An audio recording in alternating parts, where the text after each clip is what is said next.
Green Warrior, have you ever wondered how to conquer diabetes and reclaim your health or that of a loved one? Are you confused about whether it's okay to indulge in fruits or wary of carbs? Well, today, Dr. Harrington is going to unravel the secrets of combating diabetes through the incredible power of a whole food, plant based lifestyle. Right now, let's start off with our true or false game. It's time for True or False on Be Green with Amy Live. Answer true or false to Amy's questions in the comments below, and Amy will ask our guest for the expert answer. Okay, so we are going to get started with our true or false game. And Green Warriors, all you have to do is just type in that answer along with to answer the question. And we're going to start with true or false. Eating fruit raises blood glucose levels. That's a tricky one. Tell us what you think, Green Warriors. And Dr. Harrington, what's the answer? Well, the answer is fruit does raise blood glucose levels, and we have to be able to tolerate glucose. We want to have good glucose, good insulin sensitivity, and the ability for our body to manage our glucose. This is the goal, and we do this by eating low fat, and our body can manage the sugar spike related to blood eating fruit. And fruit is very healthy, and it is not to be discouraged. Okay, well, that's good to know. Okay, Green Warriors, let's think about this one now. True or false, all carbohydrates, including those from rice and potatoes, are to be avoided by individuals with diabetes. Okay, Dr. Harrington? Well, we'll really spend a lot of time talking about this in my presentation, but ideally, carbs that are a little bit lower on the glycemic index scale, slow carbs are healthier because it's a little bit easier for your body to manage. And especially you want to avoid eating them with a bunch of fat because your body will have an easier time dealing with them. And so we're going to go all into this. So this is... mostly you should not be focused on so much on the type of whole carb, but that in making sure that you keep your fat down lower. It makes it easier for your body to manage. And I'm glad that you said slow carb, because so many people are so confused about carbs, and we're going to clear that up too. But I love how you recognize that there's differences in carbs and that you talked about it being slow carbs, because that's really important to know. We'll learn more coming up. Okay, the next one, true or false, consuming high fiber foods can help stabilize blood sugar levels. Okay, Dr. Harrington? Oh my gosh, this is absolutely true. And this is almost probably some of the secret sauce of the vegan diet, because it's so high in fiber that you get this basically magical additional decrease of your glucose. And it's been proven even with fiber supplements and this kind of thing. And I've got some graphs on that. Excellent. We're going to dive deeper into that a little bit later. True or false, plant-based diets are typically low in fat, which can benefit individuals with diabetes. Okay, Dr. Harrington. That is true. Absolutely true. That's the goal. We want to be relatively low in fat, especially because weight can be an issue. And so, if you're eating whole food plant-based, if you're not super heavy on nuts and super heavy on avocado and things like that, you're generally in a healthy fat range. Okay, excellent. True or false, regular exercise is not essential for managing diabetes if you follow a plant-based diet. Okay, Dr. Well, this is true with a caveat. True in that the most powerful thing that you can do for your body composition and your health in general is what we put in our mouth. It's the food, like Dr. McDougall, it's the food. And so exercise is icing on the cake. If you exercise, you're going to improve your glucose management, is definitely. But diet is king and exercise is queen. I'm glad you said that because I think especially for people who have diabetes, exercise can be a challenge because oftentimes they're battling how they're feeling and their glucose levels and whether or not they're crashing and so it can be really difficult for some people who are just starting out. So that's good to know. True or false? All fruits have the same impact on blood sugar levels. Okay. This is actually false. There are differences in glycemic index of fruit, and there are some superstar fruit, basically the berry group, that especially some of the berries have these amylase inhibitors, which actually slow down the conversion or the of starches to sugars, so they can actually assist in slowing down the absorption of sugar from your other more complex carbs. So berries are the champ. Berries are the champ. Okay, great. And they acknowledge JJ said, "Oh, I like that diet is king and exercise is queen." I think a lot of people might think that way. Okay, true or false, consuming processed plant-based foods like vegan desserts and snacks is just as harmful as consuming animal products for individuals with diabetes. Dr. Harrington? Yeah, this is unfortunately true. I don't know about just as harmful. When there was actually recently a study about various fake meats and cheeses, and they were saying, oh, they're more harmful. And I don't know. I have to look at that study because I assume that they would be slightly less harmful, less insulin-like growth factor production, which is cancer promoting. Um, but the goal is to you should treat these vegan treats as treats. You shouldn't treat them as they shouldn't what I call be called a halo food. Sometimes you'll look at some foods and say, "Oh, it's vegan and it's got a little halo on it," but that's not true. We know if it's high fat, it's probably you should try to limit it. The processed food uh, Yeah, producers probably were thinking about putting halos on their right. packages, but they Yeah, said, "We don't have right. to. We'll just say vegan," and people will think, just like you said, Yeah. the halo effect. Okay, true or false, the ideal range for fasting blood glucose is between 70 and 99. Okay, that's This is one that true. yeah, so it's true. Okay. Hmm. All right. Well, I think I think that was the end of our true or false questions. And Green Warriors, as I said, if you have a question for Dr. Harrington, please type it in the chat and I'm going to be asking him your questions a little bit later. And right now, I think we're going to begin your presentation.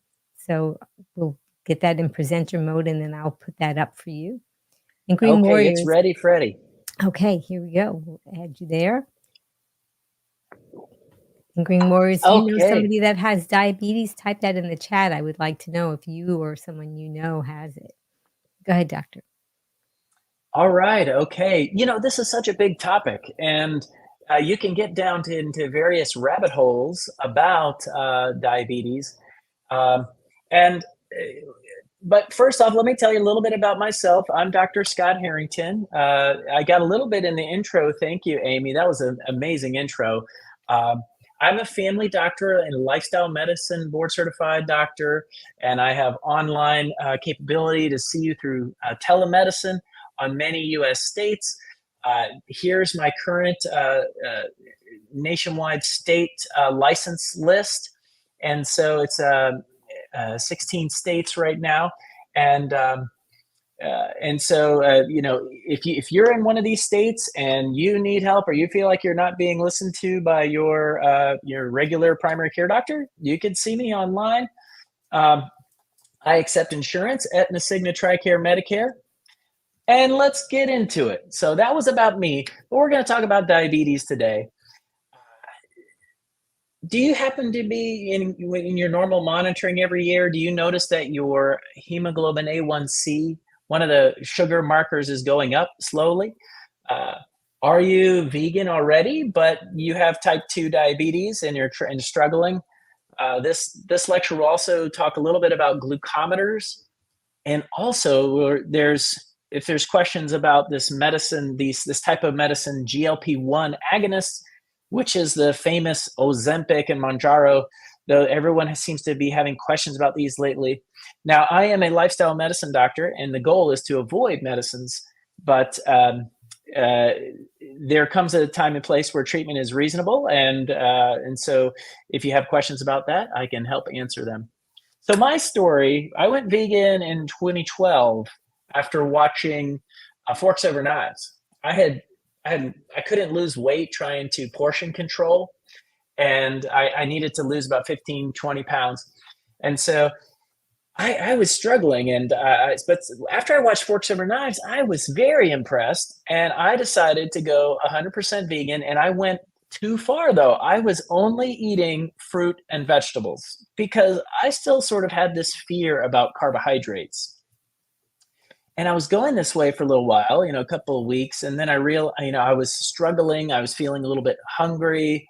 The food was not super satisfying, but even if I was eating a lot of food, so I feel like I was doing it wrong. And so, but that's when I remembered basically about Dr. McDougall and, starch solution, and basically centering my meals around carbohydrates. And once I sort of switched my mindset to center all my meals around a carb, it was more satisfying. And I still was able to lose weight, uh, even centering all my meals around carbs. So normally, when I was not plant based, someone would say, "Well, what are you eating for dinner?" And I'd say, "Oh, I'm having chicken." And then what I imagined in my mind was a little like grilled chicken breast and some broccoli and some rice on the side. And so people sort of imagine their meals around the main course. And at that time, it was animal products. But when you switch to vegan diet, you imagine the main course as maybe some beans or some sort of whole grain as your main meal, with veggies and fruit for dessert. Veggies on the side, fruit for dessert. So once I did that, it changed everything, and I had this feeling of freedom and satisfaction, and I still was able to lose weight down to my 18-year-old weight. So, long story, but I basically became friends with carbs. And so that's why. But this talk is about type 2 diabetes. And type 2 diabetes can be curable. If your pancreas isn't totally worn out and can still produce insulin, which for most type 2 diabetics it still can, then you can improve your metabolism by going on a plant-based diet, eating whole food. You can eat very low fat, help get the fat out of the cells to make your cells more insulin sensitive and less insulin resistant. You can lose weight, and there's some other tools, basically avoiding food late at night, which keeps your blood sugar up way long at night. And you can avoid snacking during the day so that you can get back down to baseline blood sugars during the day. There's another thing called sequencing where you eat your veggies first and it lowers your overall blood sugar spikes. And then another kind of tool or trick is to take an enjoyable walk basically after eating. And this is another way to blunt the blood sugar spikes. But this is a bottom line up front for various tips for diabetes. And I know these are not rocket science, but we're going to go into each one of these things and go from there. You can't have a diabetes talk without going through some of the metabolism regarding diabetes. And at first it was a little confusing for me to understanding type 1 versus type 2. But you have your pancreas and then you have the cell. We'll say, in the end, this is probably a muscle cell we'll be talking about. But on the cell, you have the place where the insulin attaches, the insulin receptor, and we have the glucose transporter. That is where the blood sugar enters the cell. Because the cell is covered by a membrane, it can't get in unless you have insulin to help open up the glucose transporter. We get insulin from the pancreas, and as blood glucose is around, you'll release insulin. And you'll have, insulin will attach to the insulin receptor, and it will open up the glucose transporter for sugar to go into the cell. So first we have to talk about type 1 diabetes. Type 1 diabetes is the pancreas not able to produce insulin anymore. You just don't have insulin. So your glucose builds up. You're not getting it into the glucose transporter because you don't get the signal, the key to open the door, basically. That's type 1. Type 2 is insulin resistance. And for the longest time, I thought insulin resistance was just because people who maybe ate a lot of sugar, sweets, had a lot of insulin around, and you became resistant to it, just like you become insulin resistant to a drug or something if you take it all the time. That's what we used to think. But they've proven with these magnetic resonance scanning down very small level, they could basically see that intramyocellular fat, fat that's inside the muscle cell, basically messes up the signaling that occurs after insulin attaches to the receptor. So you notice that the insulin receptor and the glucose transporter are kind of separated. Well, there's mechanisms that happen inside the cell that signal the glucose transporter to open. So the intracellular fat causes this problem to be blocked. It causes this mechanism to be blocked. So fat is at the root cause of type 2 diabetes, and even down onto a cellular level. And fat within the meal, a meal, can also cause problems of blood sugar and insulin resistance. So this is a picture or diagram of blood sugar that's being monitored basically continuously. And what you'll see down in the blue is the subject is without diabetes. They eat a meal and their blood sugar goes up. Maybe they have a blood sugar excursion. It might rise 30 to 40 points, and then it comes back down. And by the 2-hour mark, it's back down to the baseline. Now, with type 2 diabetes, it goes up, but it keeps going up. So it goes up higher, and it stays up higher for longer.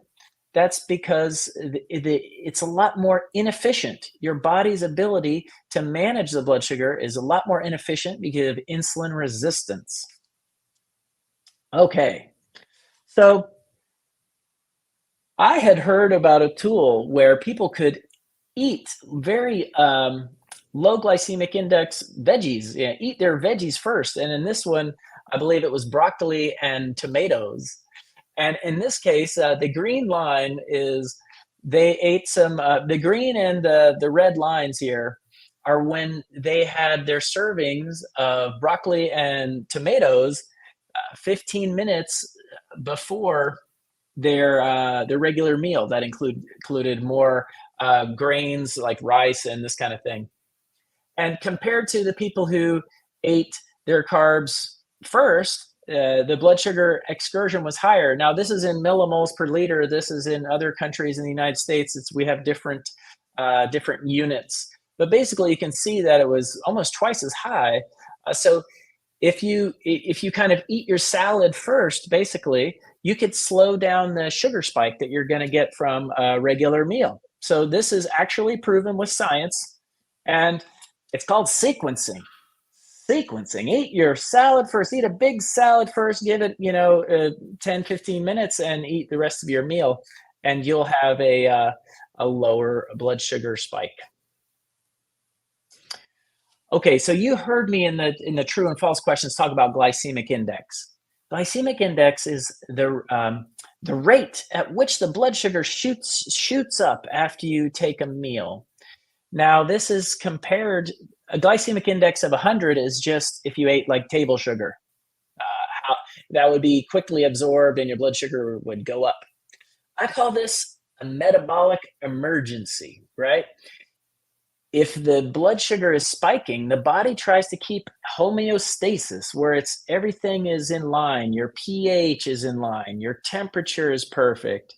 The electrolytes in your blood are perfect. Well, as the blood sugar is rising, this is a metabolic emergency. The body has to do something about it to normalize it. And so it causes a lot of insulin release. And in the high glycemic foods, the insulin release will be too high, and it will shoot your blood sugar a little bit lower. So this is the red line. You see it going under the baseline.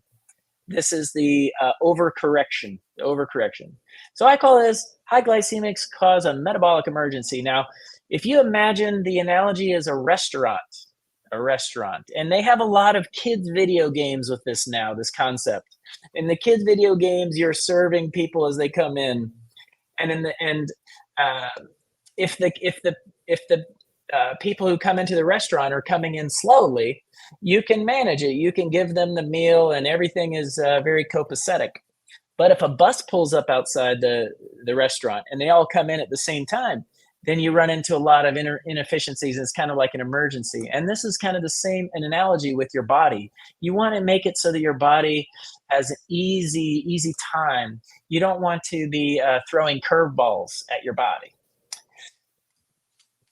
So not all carbohydrates are created equally. Basically, when you stick to the whole food diet, a whole food concept, the food is going to be packaged in a bunch of fibrous husk that's going to make the blood sugar spike more slowly. So here's an example of variety of glycemic index. So glucose is at the top, just pure sugar. Cornflakes, they remove the husk, they grind it up, they heat it, and then they dry it out. And the particle size of the carbohydrate is very small. And even though it's complex carbs, it gets changed into sugar really quickly. So we go all the way down. There's even things like sweet potatoes there. Now, if you eat a potato, try to eat it with the potato skins. That can slow things down a little bit, a little higher fiber. Then you'll see lentils. Lentils are really good. They have a kind of the bean exterior to the center carb is a lot smaller than some of the larger beans like navy beans and even black beans. Raw carrot and broccoli, it just gets really small when you get down into the non-starchy vegetables. So what are the best foods for diabetics? The best foods for diabetics are beans and greens. What's your green routine? You need to be shoving these greens in your body every day. Your body's gonna thank you for it because they're so high in nutrients and they're so low in calories, and they're low in fat, and it keeps your blood sugar really even. And beans, oh my gosh, beans. People say, oh no, beans, they make me full, they make me have gas, and they make, that's actually their superpower. That's what they're supposed to do. They're supposed to be very filling and hard to digest. And by doing that, it makes it adds a significant fullness to your body and a satisfaction. So here's some examples. Green leafy vegetables, glycemic index from 1 to 15. It's almost like you're not eating anything in terms of the sugar spike you'll get. And then the non-starchy vegetables, like high water content. High water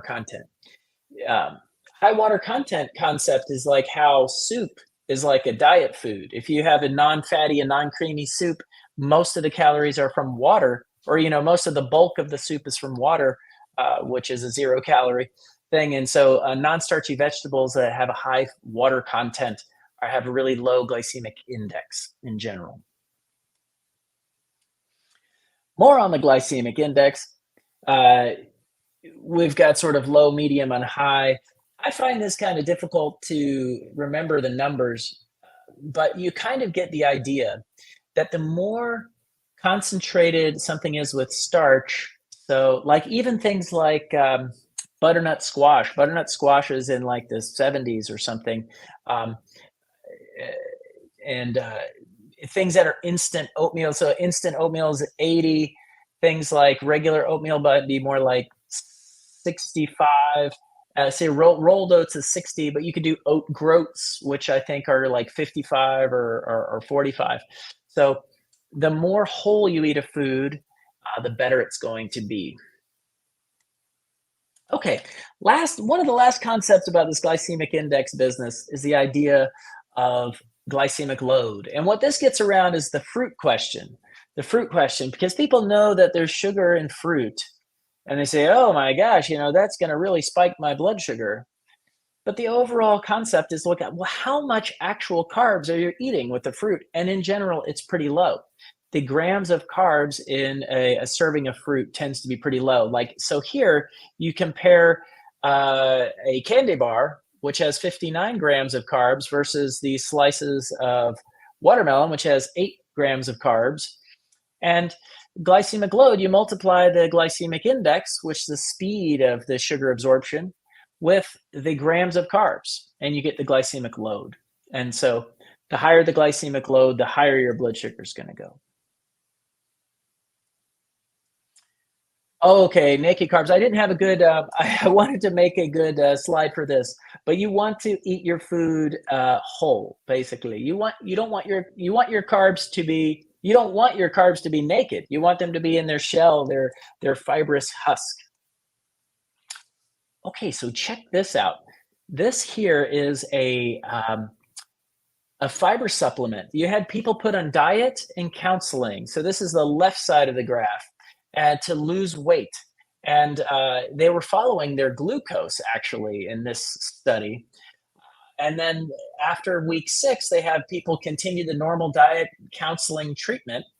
And then on the study group, they gave them psyllium husk supplements before their meals, a 15-gram supplement of psyllium, or like a tablespoon of psyllium.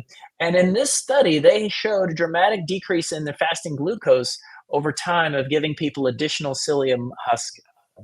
So what we believe is happening here is it's slowing down the blood sugar absorption, but also psyllium husk has a lot of soluble fiber.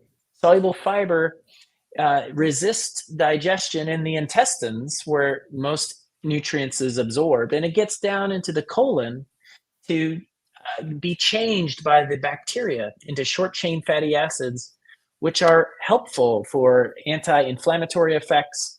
And in this case, it looks like they may have actually blood sugar lowering effects as well. So this has been proven. Don't take any other fiber supplement. If you're going to do any fiber supplement, use psyllium husk, because it's the most studied, it's the most effective.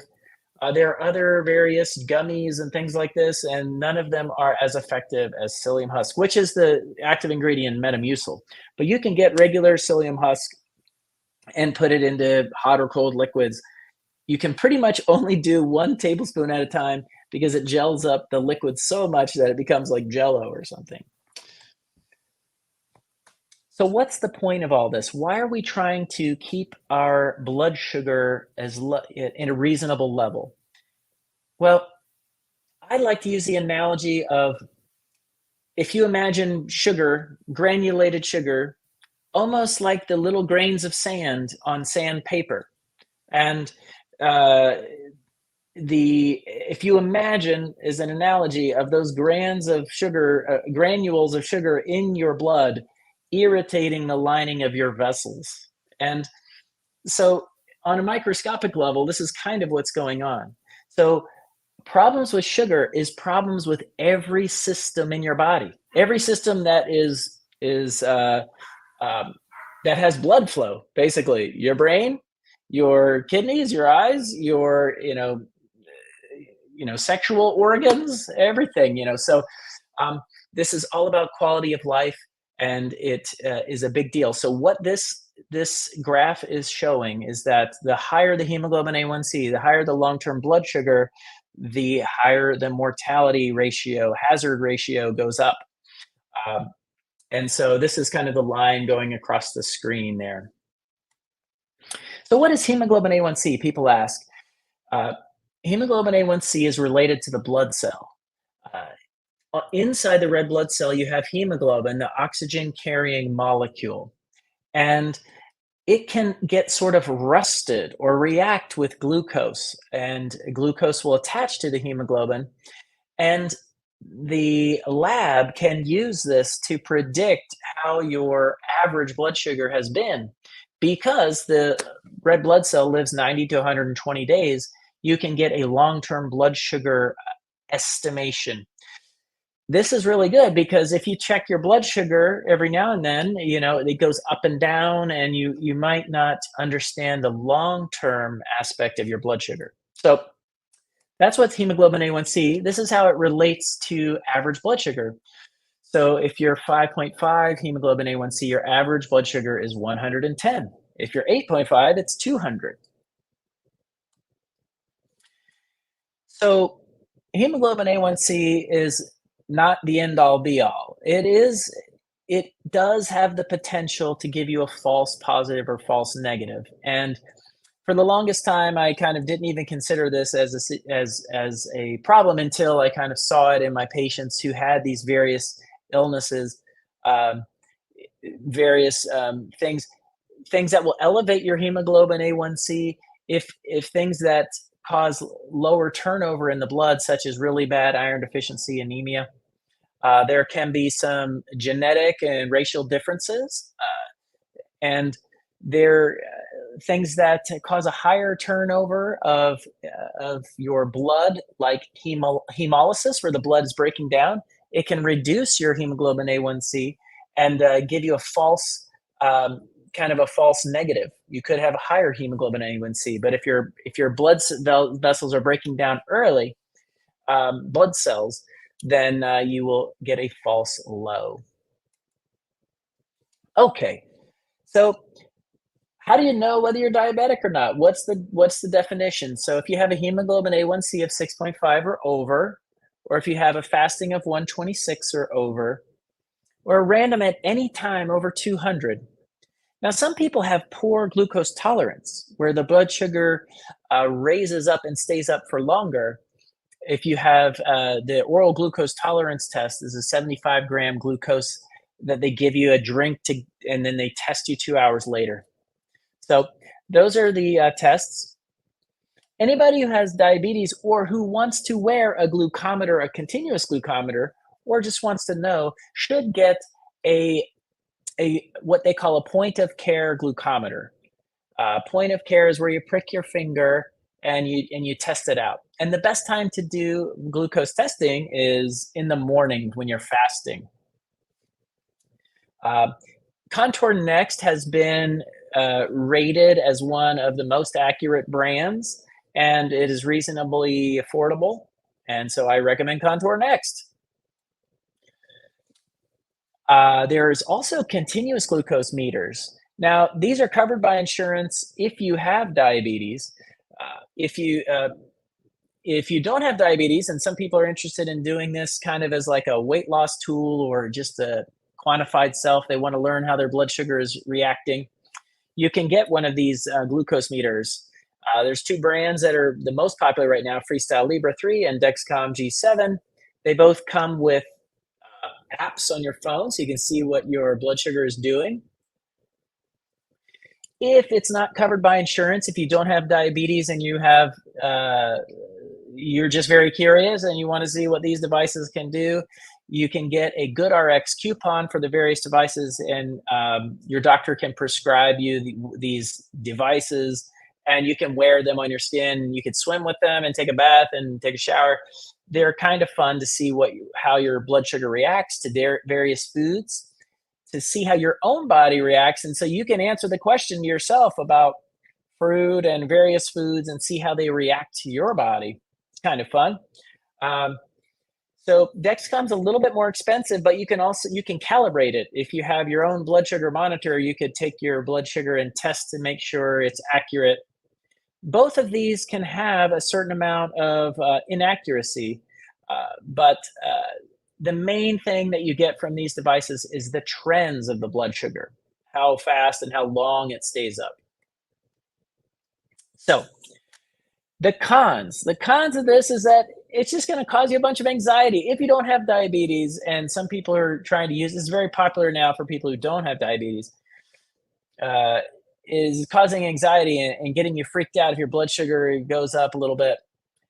because of the accuracy can be in question, it can cause some unnecessary anxiety. And when you roll over on it at night, it will falsely alarm. It'll give you a false alarm saying you're too low, but it's because the blood and the interstitial fluid gets pushed away from it when you're laying on it, and it can read it falsely low and wake you up at night, and that's not good.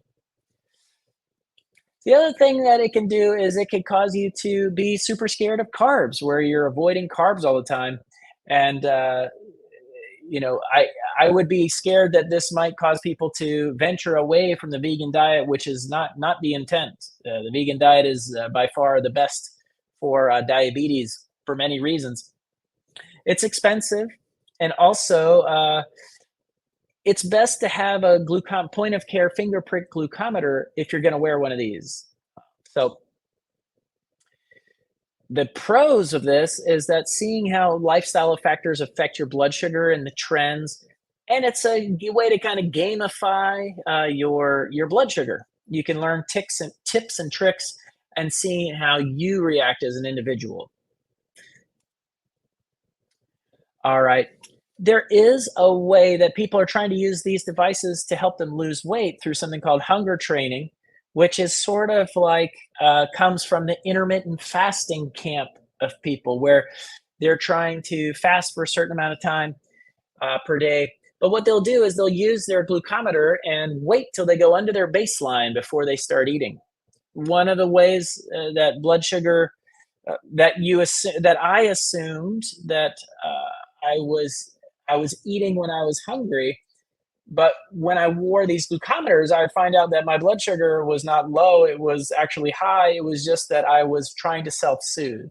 So that's a way that you can use these glucometers. So I mentioned at the beginning to avoid snacks at night. And why did I say that? Because you've heard your grandmother told you, don't eat late at night. It's bad for you. Well, they've actually proven grandma right that your glucose tolerance is worse at night. In this graph, what they have shown is someone who's giving an IV of glucose, of sugar being put into their blood. Now you'll notice that during the day, despite having blood sugar literally dripped into their blood, their body can manage it. But as it gets 20 means 8 p.m., 2000 hours for the military folks. As it gets later and later and the sun goes down, your pancreas decides to take a nap. It decides to go to sleep. And then your growth hormone starts coming out and counteracting the effects of insulin. And there's various glucagon release, so that you have blood sugar throughout the night. Anyway, this graph shows that we're horrible at dealing with glucose at night, and that's everybody. So you should not give your body additional metabolic emergency and eating at night and giving it more to deal with. So the same thing happens throughout the day. In the morning, your blood sugar spike is much thinner and comes back down to baseline more quickly. Lunch is a little worse, and dinner is a little wider and higher and longer. Same meal, higher and longer spikes. Okay. Here is actual Dr. Harrington's Freestyle Libres monitor, and what I have circled here was that when I almost got in a car wreck, and there were some real stressful situations going on the highway. I had an adrenaline spike, and so stress you're doing everything right with your diet, and then oh my gosh, stress can have an effect and cause the adrenaline spikes to increase your blood sugar. If you're running from a lion, the body is going to release adrenaline, and in the end will cause blood sugar to be released.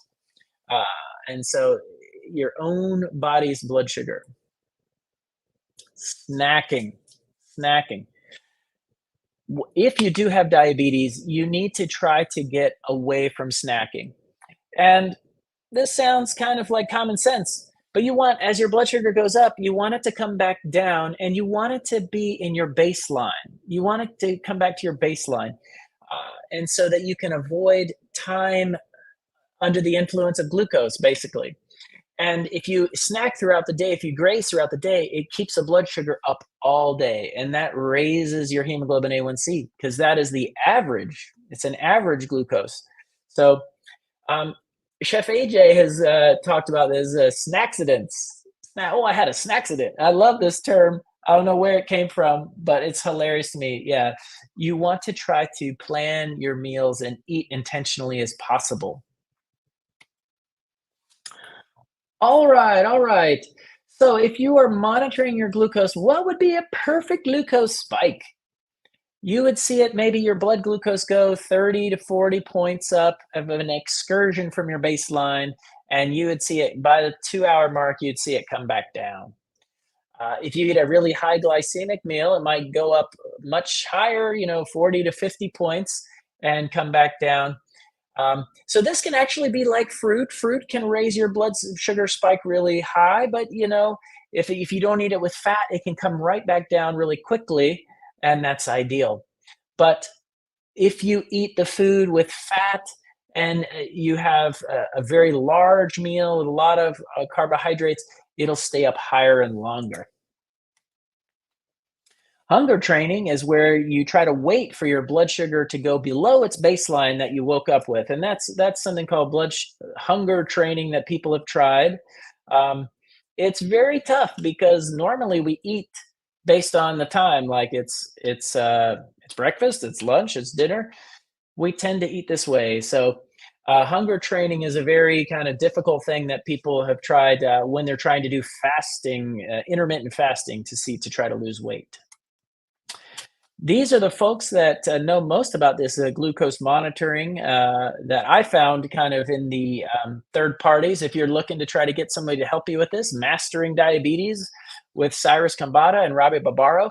There's also this Optimizing Nutrition. This guy, Marty Kendall, he does talks all about this and hunger training techniques. The biggest thing if you're doing something like that for your diabetes is that, there's lots of things that can affect your blood sugar if you're looking at the monitor, and you can get a lot of anxiety. A lot of anxiety can come out from monitoring it this way. Basically, the plant-based diet can set you on the right course, and you don't really have to think too much about it. However, if you are monitoring, like once again, you can get a lot of anxiety. But the key is that you can use it to learn, and that you continue to get better and better and better, but not to expect perfection right away. So, Amy, I want to turn this back to you because there's a little bit about the various medications. I don't know if it's okay with me going over this stuff about some of the medications for diabetes I real think that quickly. would be a great idea. Yes, please do. Okay.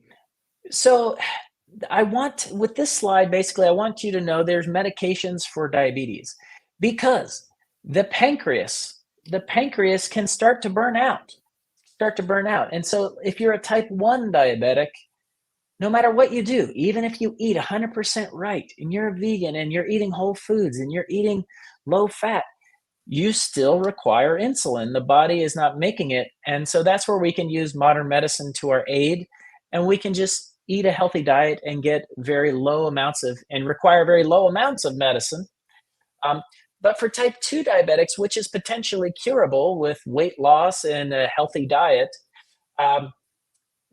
if things aren't moving very rapidly for you with weight loss and this kind of thing, you don't want to have high blood sugars. You don't want to have your tissues exposed to high blood sugars for such a long time. So you should work with your doctor because there's lots of medications available.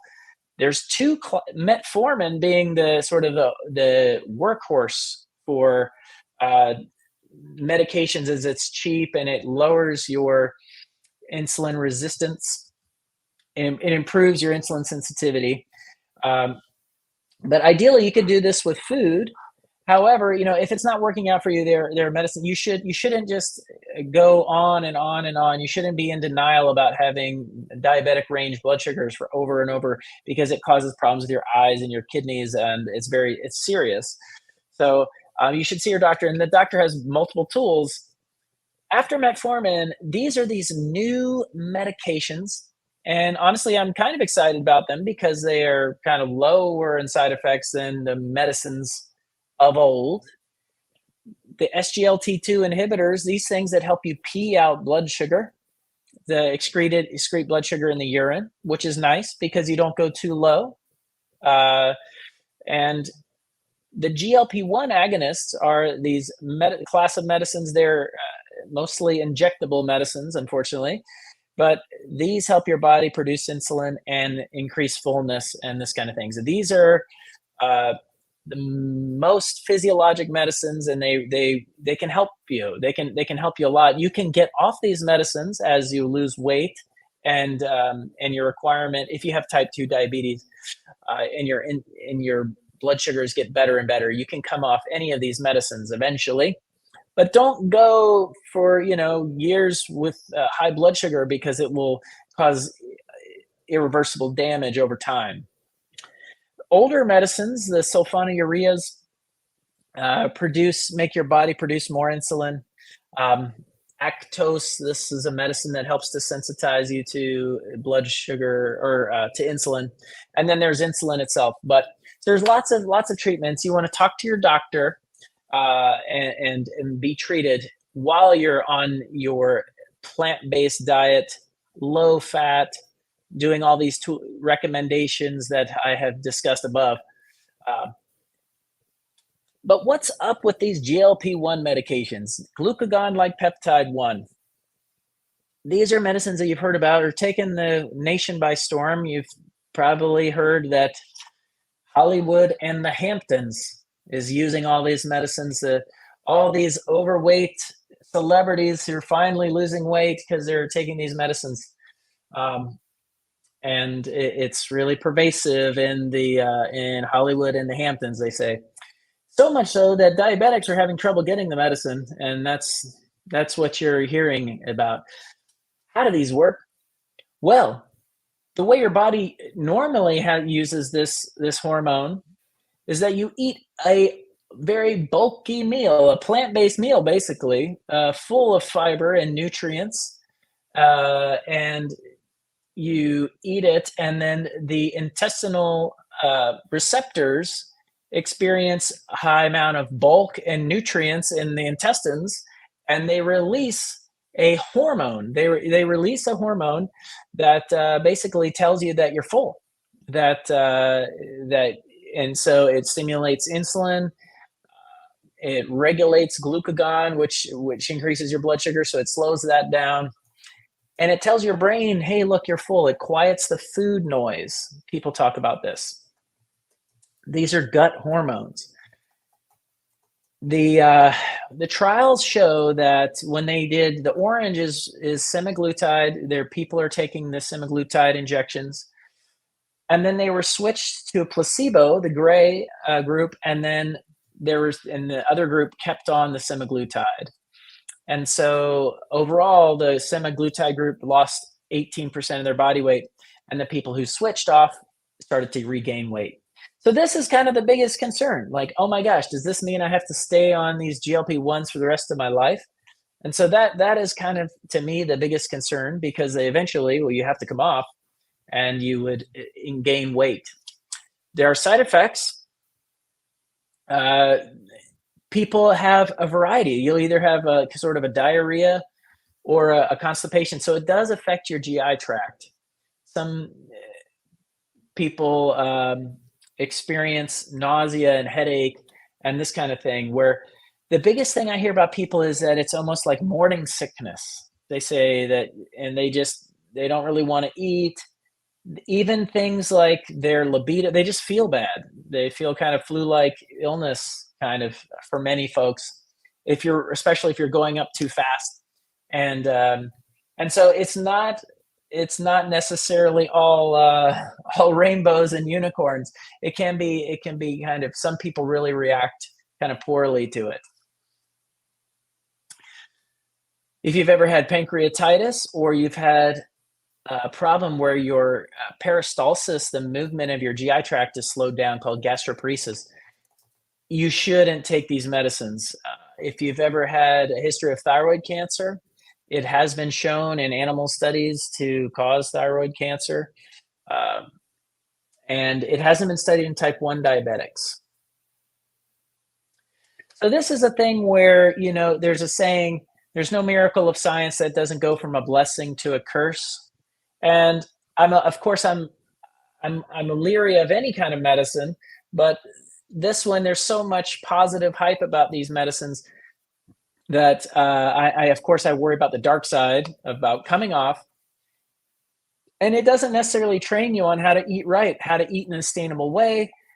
You're just basically fasting. You've increased your fasting states. The biggest problem that I see with these medicines is that in the end, they actually stimulate your appetite.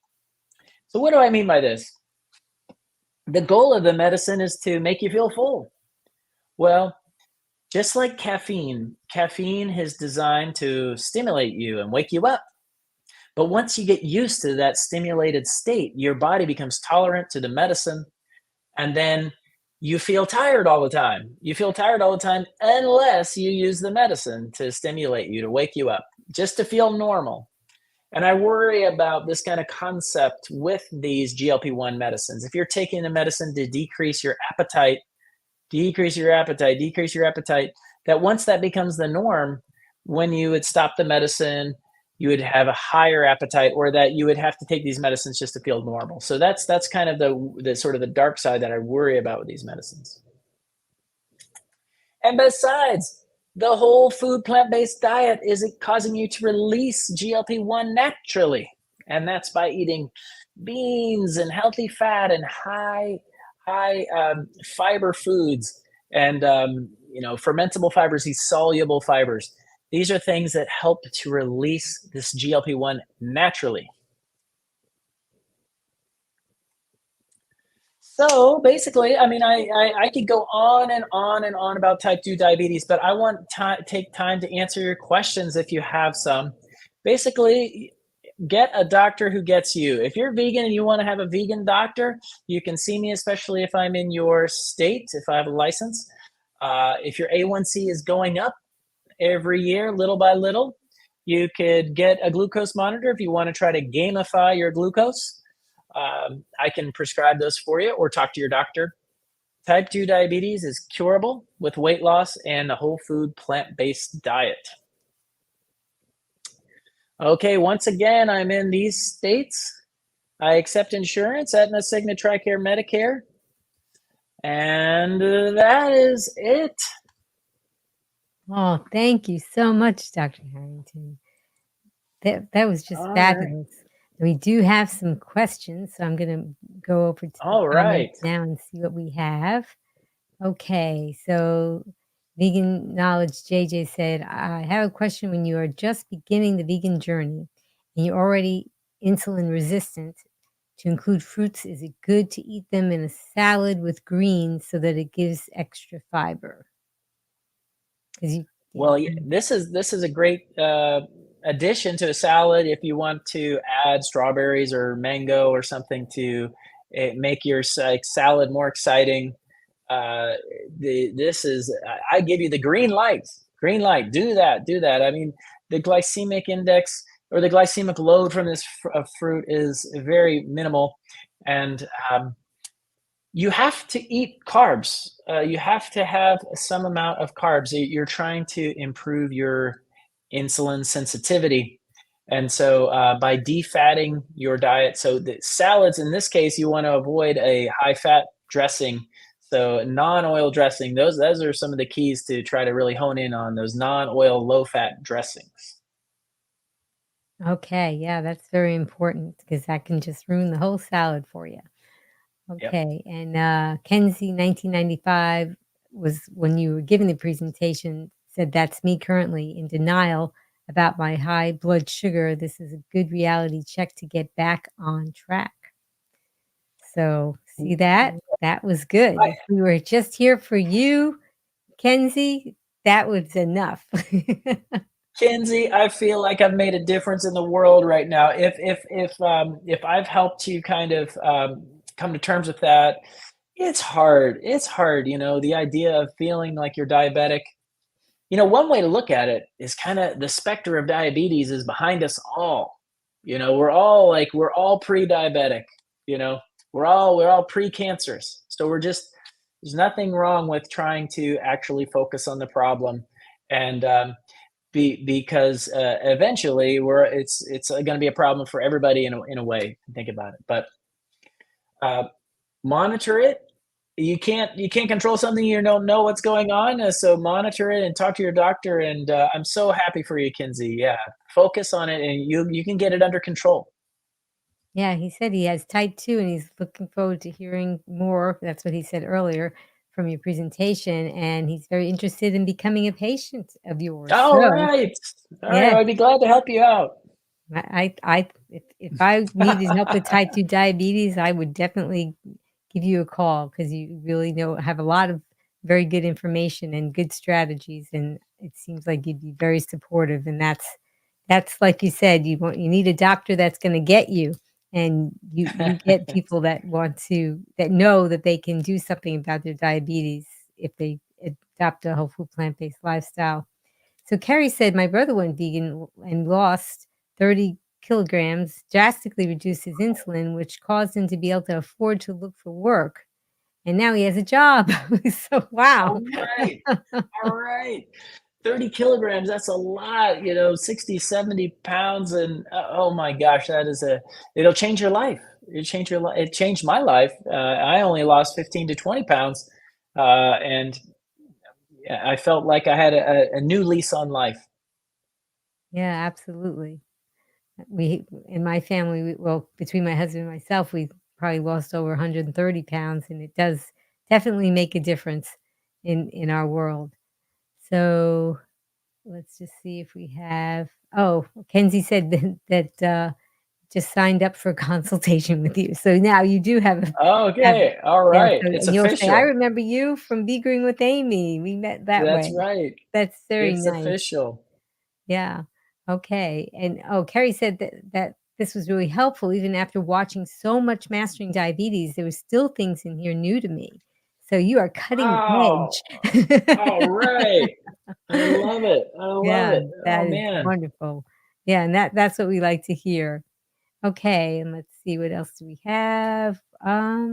Mike said, "I tried the Dr. Greger diet, which is a version of a whole food plant-based diet, and I think I did something wrong as I felt hungry a lot. What can I eat to curb hunger?" Okay, yeah, great question. Um, you know, I think that we all kind of start off when we're switching from a sort of normal standard American diet or whatever. It's very salty and very rich. And when you switch over initially to a diet that's plant-based, especially when you're first starting out, maybe you don't season it right, or maybe you don't make it very savory and delicious, uh, that it can be sort of boring in comparison. And it can feel, um, it doesn't have to be. It doesn't have to be. But at first, you can really feel like man, I'm really suffering here, and I'm feeling hungry all the time. I call this the bust a gut phenomenon. The bust a gut phenomenon is, just putting it simply, like we're used to eating until we just feel bad. And that's how we know we ate a lot.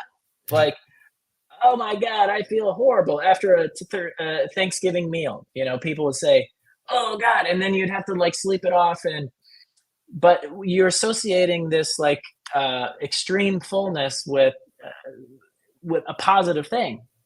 And then when you switch to a plant-based diet, it's more light and you know, even when you bust a gut with like salad, there's something that just it does you don't feel as awful as you do if you ate to your extreme fullness with eating, high fat, high salt, high animal product meal. It's going to make you feel bad. People literally associate that bad feeling with a positive thing that they've really got a good meal.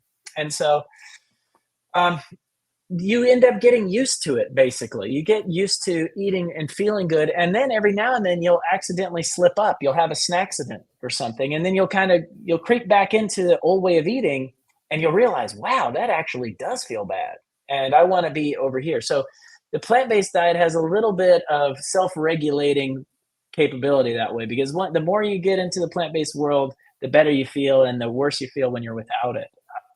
So, but to answer your question more directly, fiber and beans are beans and whole grains are the cornerstone, I find, of curbing your appetite, uh, filling your diet full of these other non-starchy vegetables and fruit, for lots of different sensations and flavors and everything is really good. But having the high fiber aspect of beans or whole grains, and then you can even increase this with the psyllium husk supplements. Uh, and you can take a 1 tablespoon of psyllium husk in any liquid, hot or cold, and you can do it before meals, and that really, I mean, it really adds to your fullness. And I don't recommend supplements in general. Like, I don't want you to have to be taking supplements all the time, but it is something you could try to, and it's healthy, and it's just the psyllium. That is a really great hack. I love that. I bet a lot of people are gonna benefit from that. And I remember that, Dr. Furman, he did a study and he found that in the beginning when we're coming off of these foods, the junk foods and the all the fats and things that are in the standard American diet, that we often go through what he terms toxic hunger, where we think we're hungry, but we're really withdrawing, as you alluded to, we're withdrawing from the standard American diet. And I know that I went through that, and I was eating a lot of raisins and walnuts in between meals because I felt like I was hungry. But really, I wasn't hungry. I was going through a withdrawal. Not to say that Mike isn't experiencing true hunger, but that can be something that people experience. It was something that I experienced for a while. Yes, this is something that we all kind of go through. Yeah, we're not beating you up, Mike. We want you to know that we've all experienced that too, and yeah, we are all sort of food addicts in that way. When we switch over, it's like um, it's like a real feeling of abstinence when you're switching over, because getting away from these foods that really, light up all your pleasure centers in your brain the drug like foods, honestly. Yeah, but it doesn't last long. It Mhm. you feel normal again, and then this way of life feels normal, and you can't believe you ever ate any other way. So the Sky Warrior said, "I just had my labs done, and my fasting glucose is 88, but the A1C is 8.0, and my pre-diabetic, thank you." Oh, 6.0, I'm sorry. Yeah. Okay, this is a great example. So this is why I showed that there's three different World Health Organization definitions of diabetes. And so in this case, you are pre-diabetic if your A1C is 5.7 to 6.5, and over 6.5, you're considered diabetic. So you would be in the pre-diabetic range based on your A1C. However, your blood sugar fasting seems low, so this is non-congruent. They're not incongruent, because a true fasting glucose of 112 or above is the pre-diabetic range. So these are inconcordant or not concordant, and so uh, you might have a false positive on the hemoglobin A1C. So this is a potential where we discussed on both sides, where if you're having things that cause your blood to linger around longer, such as the iron deficiency, uh, then maybe you're having sort of a false elevation of the hemoglobin A1C. But so you monitor it over time, make sure there's no other issues going on. And what this has done is this has piqued your interest about your blood sugar, and that maybe you are pre-diabetic, and that probably best to kind of be focused and monitoring yourself, whether you want to get a glucose meter or whether you want to get a point of care finger prick sticker thing. So you every now and then, maybe once or twice a month, you can test your fasting to kind of validate this. Because if you do this a couple times a month and you find that you are over 112, then you are pre-diabetic. Uh, and so, in that case, you could assume you are. Let's assume you are pre-diabetic. Then what should you do? You should really be trying to get down into normal weight. You should be trying to avoid eating late at night. You should be trying to avoid snacking, and you should be increasing the fiber, maybe doing some of that sequencing where you're eating sort of big salad before. Those are some tips that can help keep that A1C going down if you were pre-diabetic. Yeah, that would be interesting if Sky Warrior would repeat the test, but in the meantime, experiment with this lifestyle and the different tips that you gave, and then see what would happen. That would be very interesting to do. Well, It it it everybody, go it ahead.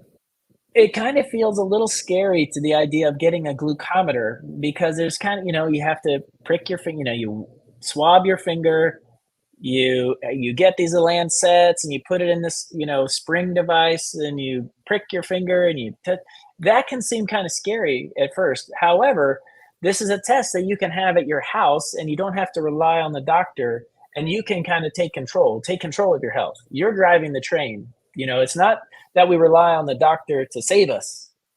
You save yourself, you know? Yes.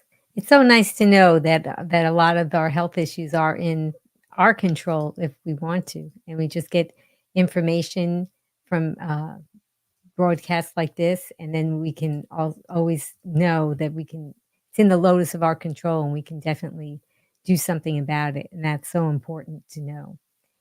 Okay, let me just look and see. Okay. George said, I ate 18 grapes and my sugar went from 80 to 186 in minutes. Advice? Wow. So yeah, so you probably have some impaired glucose tolerance. That clearly that is a huge jump. So yeah, if you're over say 40 or 50 excursion from your baseline, then it's concerning that you're kind of a pre-diabetic potentially. And so uh, this probably could happen if you ate crackers, or you used grapes as the analogy here, but if you had some crackers or a bagel or pasta, or it doesn't necessarily mean that grapes are bad. It's just that your glucose tolerance is potentially you're struggling. So one of the things that I wanted to focus on was the fact that even if you're doing everything right and you're eating low fat diet, if your pancreas is starting to give out, that you might need help. You might need help, and it sounds like that you should start with your primary and see where you're at with the hemoglobin A1C, and because sometimes even if you do all the right things, that your pancreas is not producing enough insulin. That sounds like great advice. Thank you so much for that. Well, thank you, Dr. Harrington, for your insightful and comprehensive explanation to the path to improved health. And I mean, you gave invaluable expertise in diabetes management, some tips that even some of the go-to diabetes management people may not have expressed in some of the recent presentations. And of course, incorporating the plant-based living, that's just a really great thing that you're doing for everyone. And your guidance has inspired us all to embrace healthier choices and to strive just to have a great plant-powered lifestyle. Green Warriors, please click like to show your appreciation. And Dr. Harrington, I know that you talked about it a little bit, but let's just talk about it one more time. How can people find you and get in touch with you on social media or wherever, what have you? You want to tell us about Well, that? you could just get in touch with my office, Vegan Primary Care. Go to the website veganprimarycare.com. Yes, and I also have Instagram, Vegan Primary Care, and X or Twitter is Vegan Primary Doc, because it's too long, Vegan Primary Care. So, but and I'm on Facebook as well, Vegan Primary Care. But my social media presence is not dramatic. But you can contact us through our office, Vegan Primary Care. Our number is on the website, and you can text the office number. That's kind of the easiest way to get responses. Also, you can email us. If you have longer message, you want to email us, email at veganprimarycare.com. So Our website is very easy. You can just go on the top, it's book appointment, and there's a Calendly link that could help you find the availability. And the first appointment's a long visit. We have an hour together, and we can really get into it and get to know each other. And it's really an honor to be a doctor and treat you. And I look forward to it. I look forward to helping you out and being your health advocate. Because you know that you will help them. That's a big deal for a doctor to know that they're going to help someone. Okay. Well, yeah, thank you so much for that. And I gave links for in the show notes for your contact information as well, in case somebody just wants to click on something rather than type it in, they can do that. And Dr. Harrington, what is your final take home message for our Green Warriors? Well, I think the message from the today sounds like is check out your blood sugar and don't be in denial if your blood sugar is creeping up, and take charge today. Use it as another reason to be healthy and live a long and healthy life. And this controlling your blood sugar is key to that. So don't be in denial. Check it out. Yeah, very good, and I know that you got somebody out of denial tonight, so that was very nice too. Okay, and, oh, I promised everybody that we were going to do our drawing for the book, The Inflammation Nation. So, we are going to be starting to do that right now, so we will get that going, and I'm gonna try to okay, well, let's just see. Well, we had it there. Let me just add that. And then, Green Warriors, if you want to tell us what it is that you have gotten from today's I'm trying to do 2 things and talk at the same time, what you've gotten from today's, presentation. Okay, so here we go. We've got the spinning wheel, and I'm gonna start and Cool. drawing for our book, and let's see who wins. Oh, that is cool. Isn't that fun? Hmm. Stacy, 515, congratulations.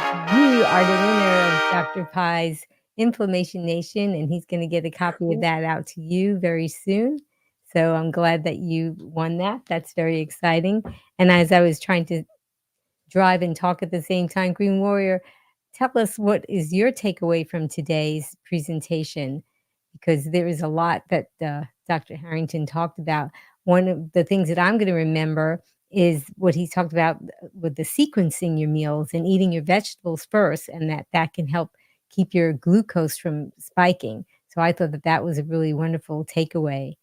And Green Warriors, I really want to thank you for joining us today, and your engagement and your support make these discussions meaningful and impactful. And I hope you're feeling inspired to take a closer look at your food choices and make some positive changes for your health and well being.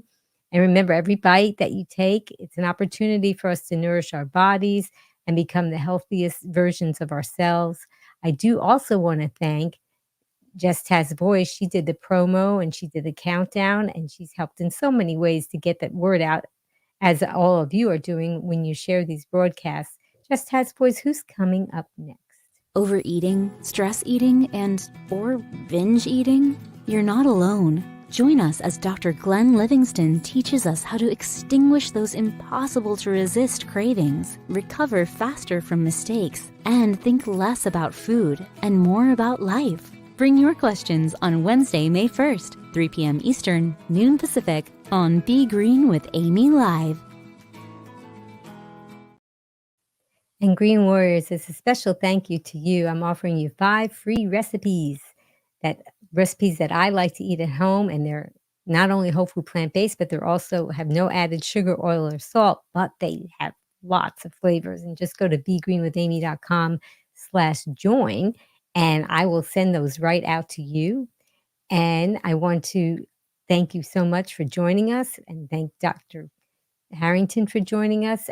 So please, everybody, take your right hand and grab your left shoulder, and take your left hand and grab your right shoulder. Now squeeze, because that's a hug from me to you. And I'm so glad that all of you are here. And if you want to join me and Dr. Harrington with my tagline at the end, And you can type this in the comments as he helps me say it. Are you ready, Dr. Harrington? I'm ready. All right. Well, until I see all of you again, remember, be strong, be well, and be Green. green. Thank you so much, Dr. Harrington. Thanks, Green Warriors. Looking for really tasty recipes that are SOS free? No sugar, oil, or salt. How can it taste good? Well, if you like flavor, then you'll love this Be Green with Amy recipe ebook. Get your copy today. Click on the link in the show notes. Be strong, be well.